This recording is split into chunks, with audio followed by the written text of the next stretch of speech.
शुरू करते एक मशहूर कहानी जो प्रेमचंद द्वारा लिखी गई है। कहानी का नाम है बूढ़ी काकी। इसमें बूढ़ी औरत और उनके बेटे पोते का किरदार दिया गया है।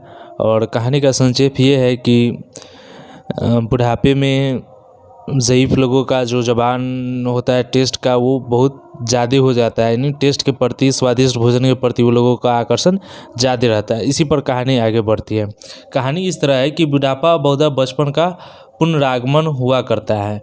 बूढ़ी काकी में जीवा स्वाद के सिवा और कोई चेष्टा शेष न थी और न अपने कष्टों को की ओर आकर्षित करने को। रोने के अतिरिक्त कोई दूसरा सहारा ही न था। समस्त इंद्रियों, नेत्र, हाथ और पैर जवाब दे चुके थे। पृथ्वी पर पड़ी रहती और घर वाले कोई बात उनकी इच्छा के प्रतिकूल करते, भोजन का समय टल जाता या परिमाण पूर्ण न होता, अथवा बाजार से कोई वस्तु आती और उन्हें न मिलती तो वह रोने लगती। उनका रोना सिसकना साधारण न था, वह गले फाड़ फाड़ कर रोती थी। उनके पतिदेव को स्वर्ग सिधारे कलांतर हो चुका था। बेटे तरुण हो कर चल बसे थे। अब एक भतीजे के सिवाय कोई और न था।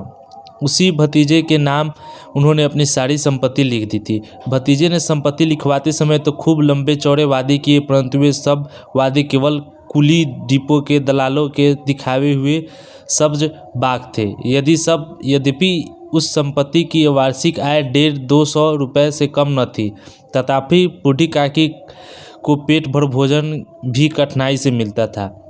इसमें उनके भतीजे पंडित बुधिराम का अपराध था अथवा उनकी अर्धांगिनी श्रीमती रूपा का। इसका वर्णन करना सहज नहीं है। बुधिराम स्वभाव के सज्जन थे, किंतु उसी समय तक जब तक उनके कोष पर कोई आँच न आए। रूपा स्वभाव से तीव्र थी सही, पर ईश्वर से डरती थी, अथवा बूढ़ी काकी को उसकी तीव्रता उतनी न खलती थी जितना बुधिराम की भल मानस हाथ। कहने का मतलब ये है कि बूढ़ी काकी का पति डेथ कर गए हैं और उनका बेटा भी एक तरुण था, वो भी डेथ कर गया। अब बूढ़ी काकी का सिर्फ एक ही है जो भतीजा है, उसी के साथ ये रहती है। लेकिन जब संपत्ति लिखवाने से पहले इनका भतीजा खुद लंबे चौड़े वादे किए, लेकिन वो वादा पूरा नहीं करता है।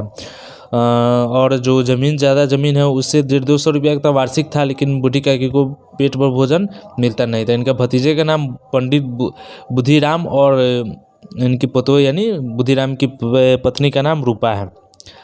कहानी आगे बढ़ती है। बुधिराम को कभी कभी अपना अत्याचार का खेद होता था। विचारते कि इस संपत्ति के कारण मैं इस समय भलास मानुष बना बैठा हूँ। यदि मौखिक आश्वासन और सुखी सहानुभूति में स्थिति में सुधार हो सकता तो उन्हें कदाचित कोई संपत्ति न होती, परंतु विशेष व्यय का भय उनकी चेष्टा को दबाए रखता है। यहाँ तक कि यदि द्वार पर कोई भला आदमी बैठा होता और बूढ़ी काकी उस समय अपना राग अलापने लगती तो वह आग हो जाती और घर में आकर उन्हें जोर से डांटते। लड़कों को बूढ़ों से स्वाभाविक विद्वेष होता ही है, और फिर जब माता पिता का यह रंग देखोगे तो बूढ़ी काकी को और सताया करते। कोई चुटकी काटकर भागता, कोई उन पर पानी की कुल्ली कर देता, कोई काकी चीख मारकर रोती, परंतु यह बात प्रसिद्ध थी कि वह केवल खाने के लिए रोती है। अथवा उनके संताप और आर्तनाद पर कोई ध्यान नहीं देता था। हाँ, काकी क्रोधातुर होकर बच्चों को गालियाँ देने लगती तो रूपा घटनास्थल पर आ पहुँचती। इस भय से काकी अपनी जीवा कृपाण का कदाचित ही प्रयोग करती थी। यद्यपि उपद्रव शांति यह उपाय रोने से कहीं अधिक उपयुक्त था। संपूर्ण परिवार में यदि काकी से किसी को अनुराग था तो वह बुधिराम की छोटी लड़की लाडली थी। लाडली अपने दोनों भाइयों के भय से अपने हिस्से की मिठाई चबना बूढ़ी काकी के पास बैठकर खाया करती थी। यही उसकी रक्षागार था, और यद्यपि काकी की शरण उनकी लुलुपता के कारण बहुत महंगी पड़ती थी, तथापि भाइयों के अन्याय से कहीं सुलभ थी। इसी स्वार्थानुकूल ने उन दोनों में सहानुभूति का आरोपण कर दिया था। कहने का मतलब है कि घर में अगर काकी को किसी से जमता था तो वो थी बुधिराम की छोटी बेटी, जिनका नाम था लाडली। लाडली अपने खाने पीने का चीज़ अपने दादी के साथ ही बैठ के खाया करती थी। भले उसमें से दादी भी थोड़ा खा लेती थी, लेकिन उनके भाइयों से तो ठीक ठाक था। आगे बढ़ते हैं। रात का समय था। बुद्धिराम के द्वार पर शहनाई बज रही थी और गांव के बच्चों का झुंड विस्मयपूर्ण नेत्रों से गाने का रस वादन कर रहा था। चरपाई पर मेहमान विश्राम करते हुए नाइयों से मुखिया लगवा रहे थे। समीप ही खड़ा हुआ भाट विरदवाली सुना रहा था और कुछ भावाज्ञ मेहमानों की वाह वाह पर ऐसे खुश हो रहा था मानो इस वाह वाह का यथार्थ में वही अधिकारी है। एक अंग्रेजी पढ़े हुए नव युवक इन व्यवहारों से उदासीन थे। वे इस गवार मंडली में बोलना अथवा सम्मिलित होना अपनी प्रतिष्ठा के प्रतिकूल समझते थे। आज बात यह है कि आज बुद्धिराम के बड़े लड़के सुखराम का तिलक आया है। यह उसी का उत्सव है। घर के भीतर स्त्रियां गा रही थी। रूपा मेहमानों के लिए भोजन का प्रबंध में व्यस्त थी। भट्टियों पर कहार चढ़ रहे थे। एक में पुड़िया कचौड़ियाँ निकल रही थी, दूसरे में अन्न पकवान बनते थे। एक बड़े हांडे में मसालेदार तरकारी पक रही थी। घी और मसाले का छुक्का वर्धक सुगंधित और चारों ओर फैल गए।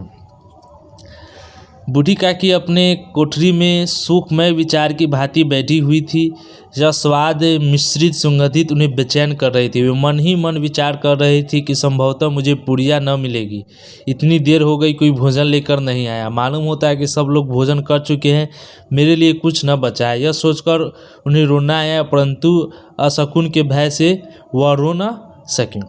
इस पैराग्राफ का ये है मतलब कि आज बुद्धिराम के लड़के का तिलक आया हुआ है। घर में अच्छे अच्छे पकवान बन रहे हैं, एकदम घी में बन रहा है एकदम। और बूढ़ी जैसे कि होता है अमूमन घरों में कि बूढ़ी औरत है, दिखने में अच्छी नहीं है तो उसको अलग कमरे में बैठा दिया जाता है कि तुम घर से मत निकलना, इस तरह का बात है। फिर बुद्धिराम अपने जो बूढ़ी काकी है अपने रूम में बैठी हुई है और उसका महक तो जाएगा ही खुशबू। फिर वो मन ही मन सोच रहे कि ये लोग खाओ के प्लेट साफ करके निकल गया, मेरे लिए तो कोई खाना उना लाया नहीं। रो भी नहीं सकती थी क्या कि आज खुशी का अवसर था। हो सकता है कि रूपा गुस्सा आ जाए, पीट पाट दे, इसी कारण कहानी आगे बढ़ती है। आहा कैसी सुगंध ये है। अब मुझे कौन पूछता है, जब रोटियों के ही लाले पड़े हैं तब ऐसे भाग कहाँ के भरपेट पुड़िया मिले। यह विचार कर उन्हें रोना आया। कलेजे में हुक सी उठने लगी, परंतु रूपा के भय से उन्होंने फिर मौन धारण कर लिया। बूढ़ी काकी देर तक इन्हीं दुखदायक विचारों में डूबी रही। घी और मसालों की सुगंधी रह कर मन को आपे से बाहर कर देती थी। मुंह में पानी भर आता था।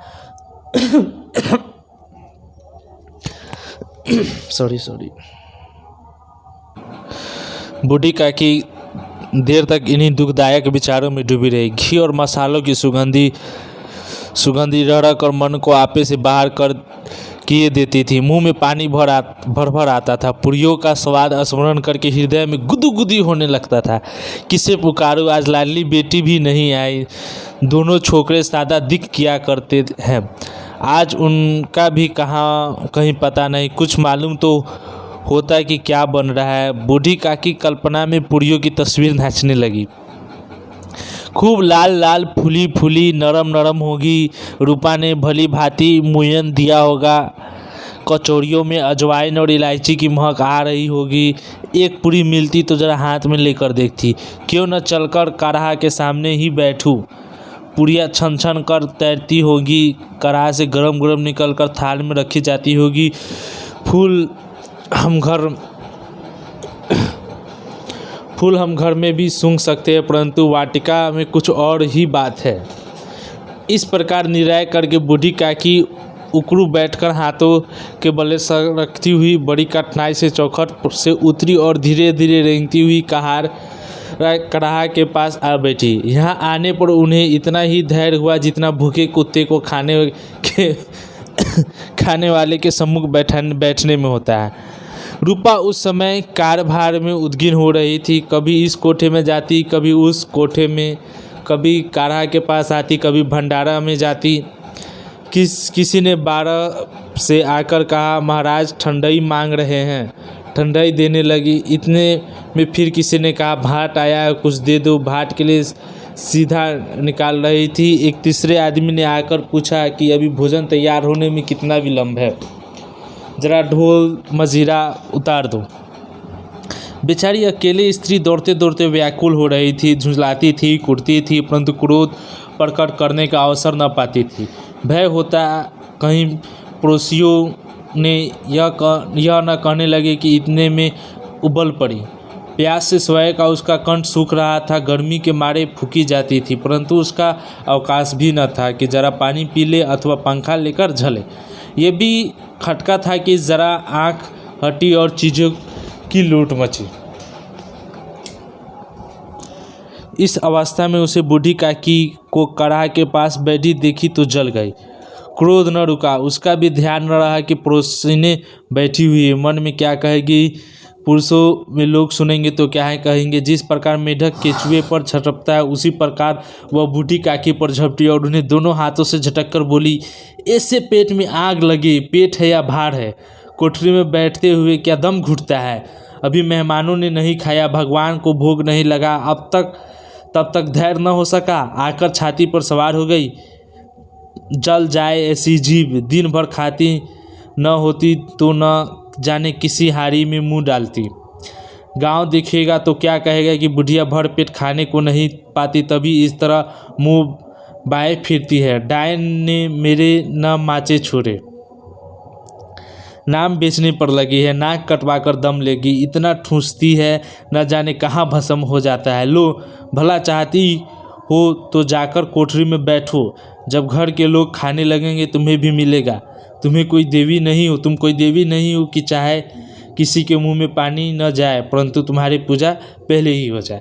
बात यह है कि बूढ़ी काकी अपनी कोठरी में बैठी हुई थी, उसका पकवान का सुगंध जा रहा था। बेचारी मनी मनी सोच रही थी क्या गजब गजब पुड़िया होंगे, लाल लाल यमी, इलायची लौंग डाल के रूपा बनाई होगी। यह सोचते सोचते वो अपने कोठरी से जहाँ पर काढ़ा था वहाँ पर पहुँच जाती है। उसी समय रूपा अपने काम में व्यस्त थी, कभी इस कोठरी से उस कोठरी में जाती थी, तरह तरह के लोग से मिलते थे। जब रूपा देखी कि उसकी मतलब काकी आके काढ़े के पास बैठ गई तो वो और गुस्सा हो गई और आके डांटते हुए बोली कि तुम मेहमान खा लेते उसके बाद तुम खाना, तुम क्यों आ गई? लोग सोचेंगे कि तुमको कभी खाने के लिए मिला नहीं, तुमको खाने के लिए कभी दिया नहीं जाता है।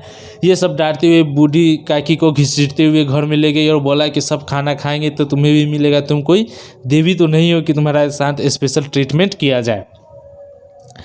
बूढ़ी काकी ने न सिर उठाया, न रोई, न बोली, चुपचाप रेंगती हुई अपनी कोठरी में चली गई। आघात ऐसा कठोर था कि हृदय और मस्तिष्क की संपूर्ण शक्तियाँ, संपूर्ण विचार और संपूर्ण भार उसी की ओर आकर्षित हो गए थे। नदी में जब कगार का कोई वृहद खंड कटकर गिरता है तो आसपास का जनसमूह चारों ओर उसी स्थान को पूरा करने के लिए दौड़ता है। कहानी का तीसरा पड़ाव की ओर चलते हैं। भोजन तैयार हो गया था, आंगन में पतले पड़ गई, मेहमान खाने लगे। स्त्रियों ने जेवनार गीत गाना आरंभ किया। मेहमानों के नाई और सेवकगण भी उसी मंडली के साथ, किंतु कुछ हटकर भोजन करने बैठे थे, परंतु सभ्यता अनुसार जब तक सब के सब खा न चुके कोई उठ नहीं सकता। दो एक मेहमान जो कुछ पढ़े लिखे थे सेवकों के दीर्घाकार कर झुंझला रहे थे। वे इस बंधन को व्यर्थ और बेसिर पैर की बात समझते थे। कहने का मतलब भोजन तैयार हो गया था, आंगन में प्लेटें लग गई थी, लोग बैठने खाने बैठ गए थे। लेकिन गांव में एक परंपरा है, शुरू से ही रहा है कि जब तक सब लोग न खा ले कोई दूसरा उठेगा नहीं। लेकिन कुछ नवयुवक थे जो पढ़े लिखे थे, CBSE बोर्ड से रहे होंगे, ICSE बोर्ड से, या अरे कि बुराई नहीं कर रहा हूँ, मतलब इस तरह का बोर्ड के रहे होंगे, तो उन लोगों को बड़ा बेचारा लगता था कि कैसा रीति रिवाज है यार, जो खाया उठे चले बने। चलिए आगे चलते हुए कहानी में। बूढ़ी काकी अपनी कोठरी में जाकर पश्चाताप कर रही थी कि मैं कहाँ से वहाँ गई। उन्हें रूपा का क्रोध नहीं था, अपनी जल्दबाजी पर दुख था। सच ही तो है, जब तक मेहमान लोग भोजन न कर चुकेंगे घर वाले कैसे खाएंगे। मुझसे इतनी देर भी न रहा गया, सबके सामने पानी गया, मतलब लाज। अब जब तक कोई बुलाने न आवेगा न जाऊंगी। मनी मन इसी प्रकार का विचार कर वह बुलाने की प्रतीक्षा करने लगी, परंतु घी की रुचिकर सुबास बड़ी धैर्य परीक्षक प्रतीत होती रही थी। उन्हें एक एक पल एक एक युग के समान मालूम होता था। अब पत्तल बीछ गई होगी, अब मेहमान आ गए होंगे, हाथ पैर धो रहे हैं, नाई पानी दे रहा है, मालूम होता है लोग खाने बैठ गए हैं, जेवनार गाया जा रहा है। यह विचार और वह मन के बहलाने के लिए लेट गई। धीरे धीरे एक गीत गुनगुनाने लगी। उन्हें मालूम हुआ कि गीत गाते देर हो गई। क्या इतनी देर तक लोग भोजन ही कर रहे होंगे? किसी की आवाज़ नहीं सुनाई देती। अवश्य ही लोग खा पी कर चले गए होंगे। मुझे कोई बुलाने नहीं आया। रूपा चिढ़ गई है, क्या जाने न बुलाए, सोचती होगी कि आप ही आवेगी। वह कोई मेहमान तो नहीं है जो उन्हें बुला। बूढ़ी काकी चलने के लिए तैयार हुई, यह विश्वास के कि मैं 1 मिनट में पुड़िया और मसालेदार तरकारियाँ सामने आएगी और उनके स्वादिन इंद्रियों को गुदगुदाने लगा। उन्होंने मन में तरह तरह के मसूंदे बांधे। तरकारी में पुड़िया खाऊंगी, फिर दही और शक्कर से कचौड़ियाँ, रायते, साथ मसाले मज़ेदार मालूम होगी। चाहे कोई बुरा माने चाहे भला, मैं तो मांग मांग कर खाऊंगी। यही न लोग कहेंगे कि उन्हें विचार नहीं है।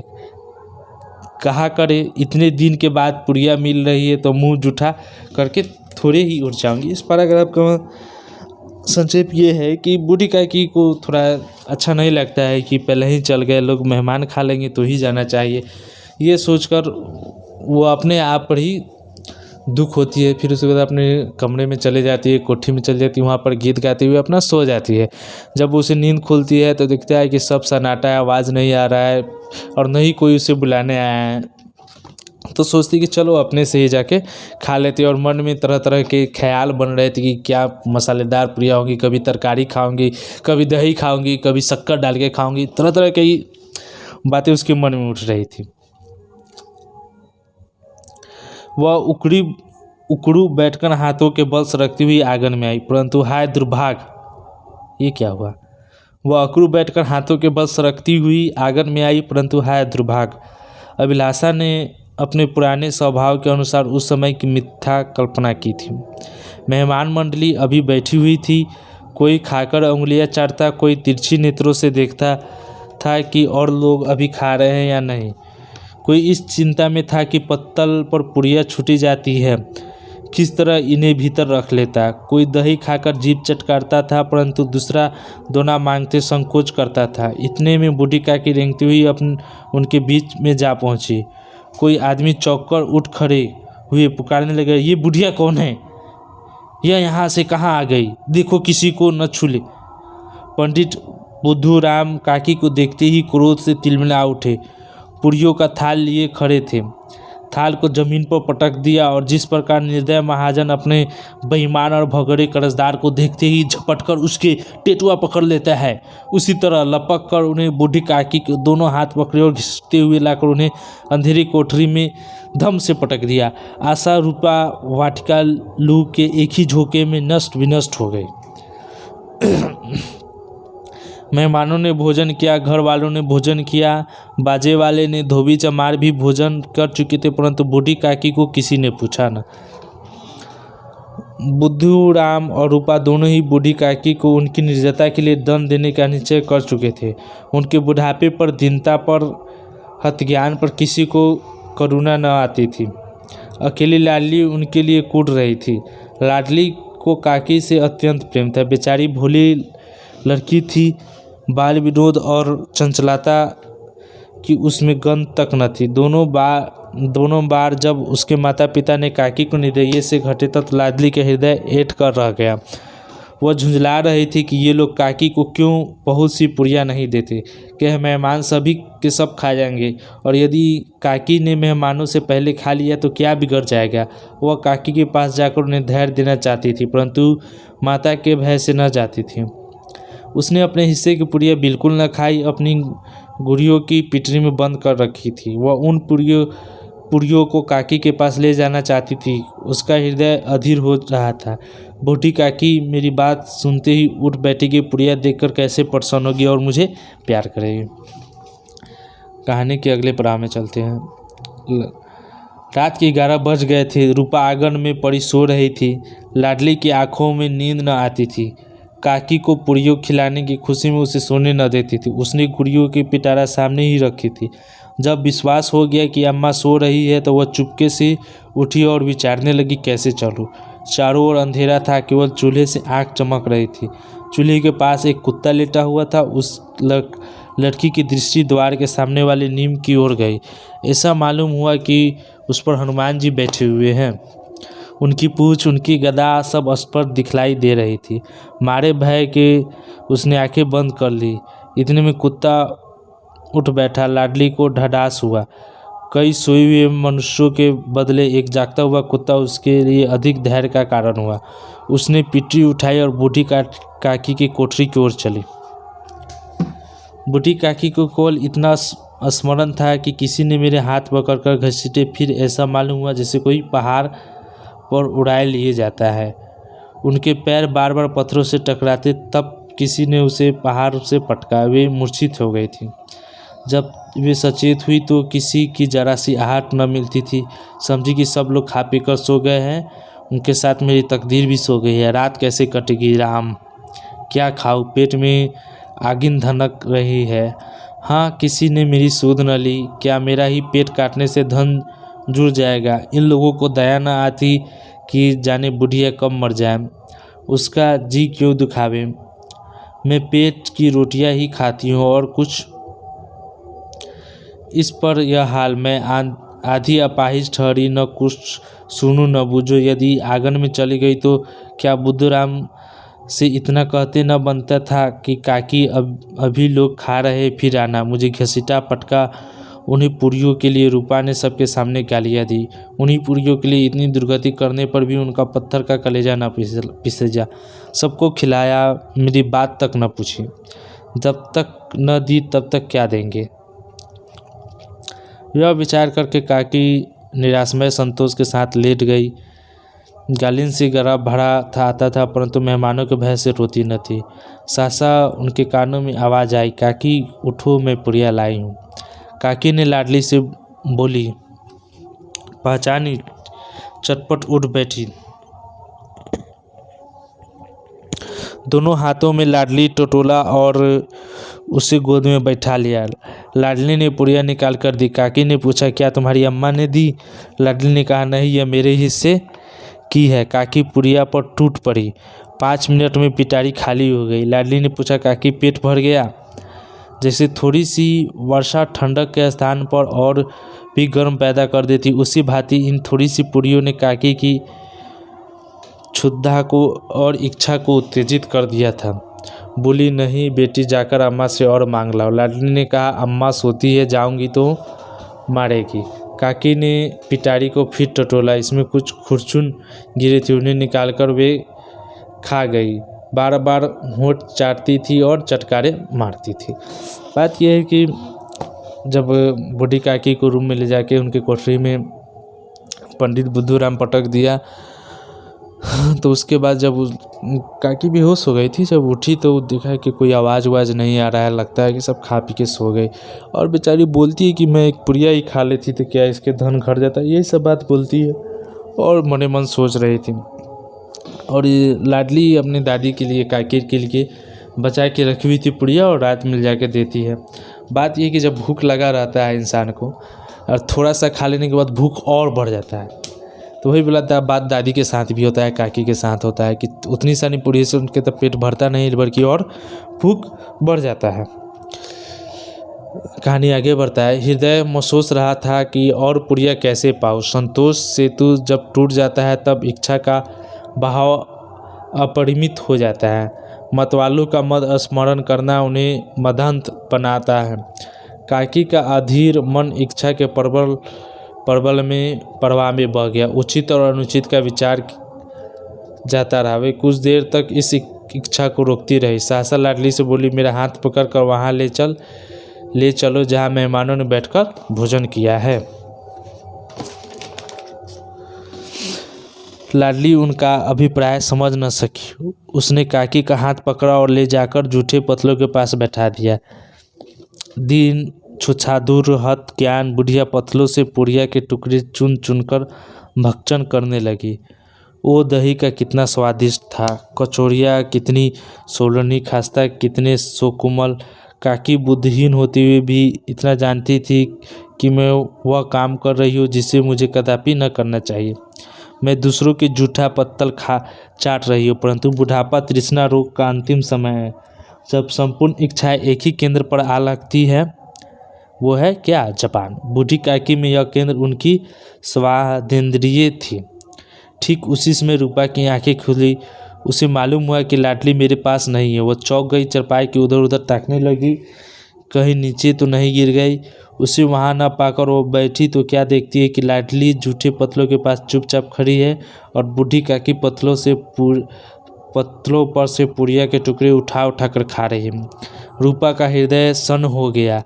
किसी गाय की गर्दन पर छुरी चलते देखकर जो अवस्था उसकी होती है वह उसी समय हुई। एक ब्राह्मणी दूसरे की जूठा पत्तल टटोले, इससे अधिक शोकमय दृश्य असंभव था। पुड़ियों के कुछ ग्रासों के लिए उसकी चचेरी सास ऐसी पतित और निकृष्ट कर्म कर रही है। यह वह दृश्य था जिसे देखकर देखने वाले के हृदय कांप उठते हैं। ऐसा प्रतीत होता है मानो कि जमीन रुक गई है, आसमान चक्कर खा रहा है, संसार पर कोई नई विपत्ति आने वाली है। रूपा को क्रोध न आया। शोक के सम्मुख क्रोध कहाँ? करुणा और भय से उसकी आंखें भर आई। इस अधर्म के पाप का भागी कौन हो? उसने सच्चे हृदय से गगन मंडल की ओर हाथ उठाकर, परमात्मा मेरे बच्चों पर दया करो, इस अधर्म का दंड मुझे दे दो, नहीं तो मेरा सत्यानाश हो जाएगा।